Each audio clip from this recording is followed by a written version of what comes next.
Louis-tu? M'entends-tu? Que fais-tu? Je mets ma chemise Dans les bras, pendant que le loup y est pas.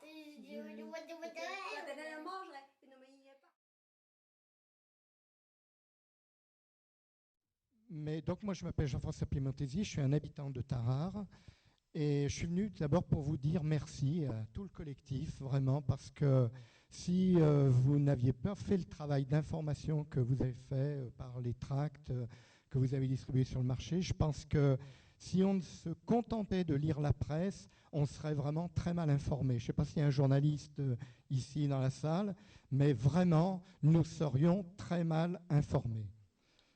Parce que la presse fait apparaître trop de mensonges. On ne vérifie pas les propos, notamment aujourd'hui dans le pays, des propos de Michel Mercier qui balaye d'un revers de manche les déclarations qui ont été faites notamment par Slim Masni de Tarare Horizon 2020 lorsque il a évoqué le PLU de Sarcey en disant qu'il y avait eu un avis défavorable de la CDPNAF, là, je ne sais pas exactement ce que ça veut dire, et de la mission régionale. Et Michel Mercier, du part, a dit, comme vous l'avez tous pu le lire, qu'il n'y avait pas de ZAC, pas de PLU à Sarcey. Il y a quand même de quoi tomber de sa chaise quand on voit sur le site de la mairie de Sarcey la déclaration d'utilité publique avec les horaires d'ouverture du mois d'avril au mois de mai, je ne sais plus.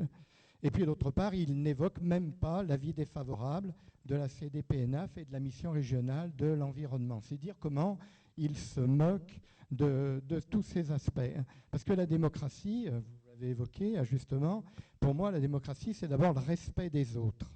Et ce n'est pas de la politique, la démocratie c'est de respecter ce qui peut se dire, on peut ne pas être d'accord et on construit ensemble des projets. Alors, il se trouve que j'ai été élu de la ville de Tarare de 2008 à 2014 et que j'étais, juste après M. Michalet, je regrette de ne pas vous avoir connu à l'époque, délégué à la communauté de communes des pays de Tarare. Et donc, j'ai, depuis 2009, régulièrement entendu parler du SMADEOR par Maurice Givre, à l'époque, qui était le délégué à l'économie. Et ce projet du SMADEOR, moi personnellement, je vous le dis, compte tenu du contexte environnemental, je pensais qu'il fallait réserver une part au développement économique de notre secteur. Voilà, c'était et ça reste ma position. Cela dit, il est de la responsabilité des élus, quand on a réalisé les acquisitions foncières, c'est la responsabilité des élus de construire un projet de développement économique, mais qui soit adapté à notre territoire. Parce que moi, je ne m'attendais pas du tout à... Je ne connaissais pas idée logistique, je ne suis pas du tout branché sur ce genre d'activité industrielle, mais quand je lis qu'on va avoir 90 000 mètres carrés de bâtiments construits sur 15 mètres de hauteur, si j'ai bien lu, si c'est exact, 15 mètres, je crois. Oui, mais on a entendu qu'ils allaient... 2 fois 15 mètres. On a entendu qu'ils allaient s'enterrer... 15 mètres, c'est bien ça. 20 mètres, mais 15 mètres, mais sur 90 000 mètres carrés. Voilà, et qui s'enterrerait de 5 mètres. Donc je vous laisse faire le calcul. 5 mètres par 90 000 mètres carrés, combien ça fait de mètres cubes? Voilà, ça en fait 425 000. Hein. Alors qu'est-ce qu'on en fait? Alors, moi je trouve que c'est carrément monstrueux, parce que c'est monstrueux. Le mot, il est lourd, il dit bien ce qu'il veut dire, c'est monstrueux. C'est un monstre qu'on est en train de nous installer à la sortie donc, de la Basse-Croisette.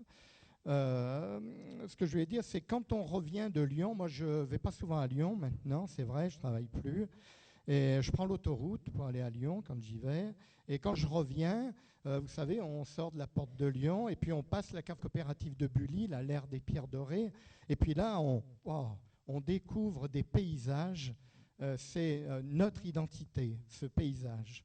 Et vraiment, je crois que ce paysage, on n'a pas le droit de le laisser saccager par des idées, mais complètement loufoques. Merci. C'est pour ce témoignage. Mais il faut savoir, je peux terminer, le projet là, de idée logistique, c'est Aderly qui l'a proposé à M. Pellachon il y a 3 ans. Alors je me demande pendant 3 ans ce que M. Pellachon a foutu, excusez-moi, je suis en colère, sur le dossier pour mettre en avant la défense de notre environnement écologique. Vraiment, je me demande le temps qu'il y a consacré, je me demande quelle est sa vision du territoire. Et voilà, je suis vraiment en colère. Voilà. Merci.